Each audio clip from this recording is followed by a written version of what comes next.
The first week of school was interesting. We were learning both classroom procedures and routines as well as iPad procedures. So I was really pleased with how well students picked things up. They really picked up the actual procedures for the hardware and the device itself very quickly. When you're trying to log into something such as Gmail, if your name is spelled incorrectly or your punctuation is not in the right spot, you don't have access to that. So, immediately they understood the importance of having correct spelling, correct spacing, and correct punctuation. A couple of weeks ago, Dr. Gomes wrote an article, an opinion piece for the Merced Sun-Star about continuing to learn during the summer. So the students in partners read the article and then answered some questions. And I was asking myself, I was looking at this question last night, whether it actually was increasing the rigor. And I looked up the Lexiles, and they were actually reading something that was probably about 8th or 9th grade level.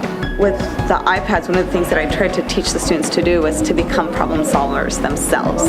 So yesterday I had a couple students come up to me and say, Mrs. Pangelina, this Google form is not showing up.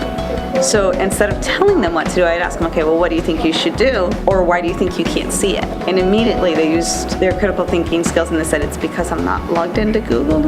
And so it was awesome to see that even with just basic things like logging on, they can now figure out for themselves without having to have somebody to help them. So, which has been phenomenal.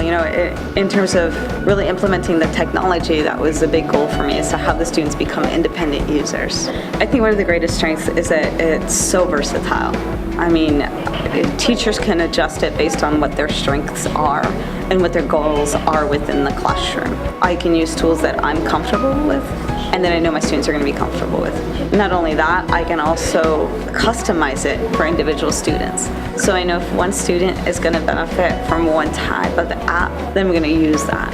Or if I know I want to set up a collaborative environment with my students, I can use that. So there's so many more possibilities to be able to use that iPad in the classroom to help differentiate the needs of all of my students and meet the needs of all those students.